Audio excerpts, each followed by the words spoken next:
सपा नेता पर गुस्से से लाल हुए बाबा धीरेन्द्र शास्त्री क्रोध में कह दी ऐसी बात कि पूरा विपक्ष हो गया परेशान। बाबा धीरेन्द्र शास्त्री के गुस्से से कैसे बचेंगे अखिलेश, नीतीश और राहुल? लोकसभा चुनाव में बाबा के गुस्से का दिखेगा परिणाम। एक तरफ बीजेपी पर बरस रहा बाबा का आशीर्वाद तो दूसरी तरफ विपक्ष की गलतियां ही दिलाएगा उन्हें करारी हार।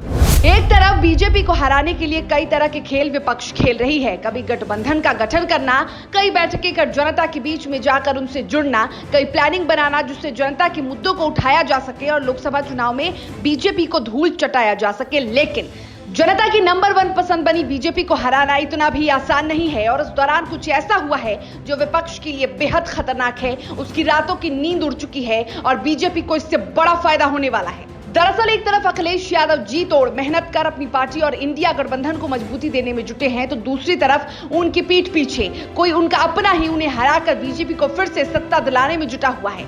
इस बार भी कुछ ऐसा ही होगा जो पिछले लोकसभा चुनाव में हुआ था। अब आप सोच रहे होंगे कि आखिर कौन है वो सपा सुप्रीमो का चहेता जिसके कारण अखिलेश ही नहीं पूरी इंडिया गठबंधन बिखर जाएगी। तो वो शख्स है स्वामी प्रसाद मौर्य। जी हाँ, बीजेपी के पूर्व नेता स्वामी प्रसाद मौर्य अखिलेश के इन दिनों परेशानी बने हैं। सिर्फ अखिलेश ही नहीं, राहुल, नीतीश, ममता और केजरीवाल की भी नींद उन्होंने उड़ा रखी है।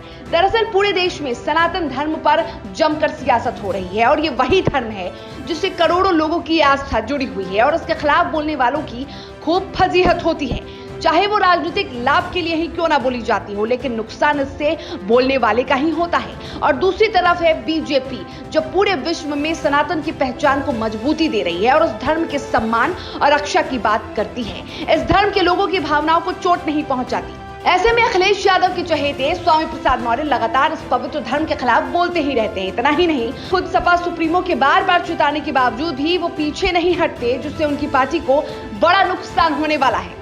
क्योंकि भारत में सनातनियों की संख्या ज्यादा है, लोकसभा चुनाव भी होने वाले हैं और ऐसे में ये भड़काऊ बयान एक बड़े वोट बैंक को दुख पहुंचाकर उनके वोट को बीजेपी के समर्थन में कर सकता है। कई बार उस तरह की वानगी हमने देखी भी है। अखिलेश के बार बार मना करने के बाद भी मौर्य नहीं संभल रहे हैं और इस बार तो उन्होंने हिंदू शब्द पर ही अभद्र बात कह दी। एक जनसभा के दौरान स्वामी ने कहा कि हिंदू फारसी शब्द है, फारसी में इसका मतलब चोर, नीच, अधम है। हम इसे धर्म कैसे मान सकते हैं?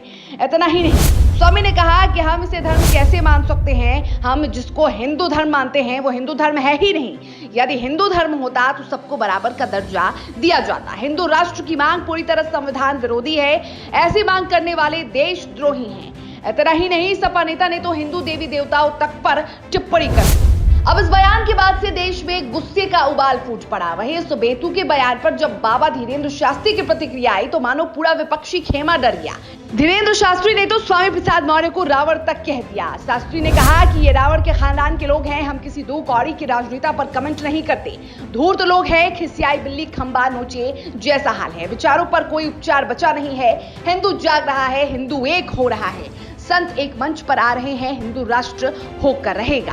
एक तरफ दूर दूर से आकर लोग बाबा के दरबार में अपनी अर्जी लगाते हैं, उनका आशीर्वाद पाकर धन्य हो जाते हैं, तो वहीं बाबा बागेश्वर के गुस्से से विपक्ष खुद को अब कैसे बचा पाएगा? और जो चुनाव के लिए इतनी मेहनत की जा रही है उसमें कामयाब कैसे होगा विपक्ष? ये तो अब वक्त ही बताएगा।